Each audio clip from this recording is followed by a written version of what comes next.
Ginigiit naman ng pambansang pulisya na isang malinaw na paglabag sa international humanitarian law ang brutal na pagpatay sa isang naghihingalong miyembro ng SAF na nakuhanan pa ng video. Ang buong report mula sa aming kasamang si Alvin Baltazar. Hindi palalampasin ng PNP ang brutal na pagbaril sa isang miyembro ng PNP SAF na kumpirmadong kasama sa Mamasapano encounter habang ito'y naghihingalo. Ito ang tiniyak ng liderato ng pambansang pulisya kaugnay ng karumal-dumal na pagpatay na ipinakalat pa sa social media.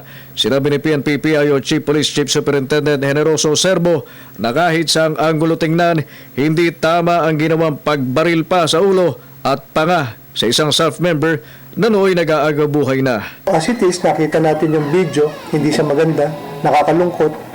Kaya personally, talagang hindi maganda yung nakita natin sa video. Dagdag ni Serbo na kahit sa isang digmaan, mayroong batas na sinusunod at isaan niyang paglabag sa alituntunin ng ginawang pagpatay sa isang wala ng kalaban-labang SAF member.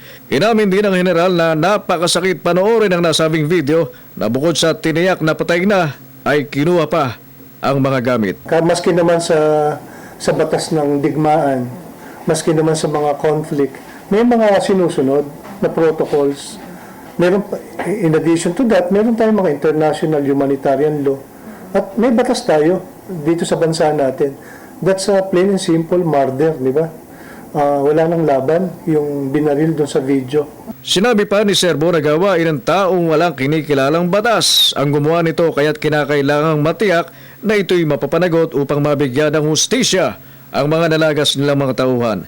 Kahapon ay hindi nakapagpigil ng kanyang emosyon si OIC PNP Deputy Director General Leonardo Espina matapos na makarating sa kanyang kaalaman ang hindi makataong pagpatay sa kanyang itinuturing na mga anak na hayagan niyang inihihingi ngayon ng hustisya.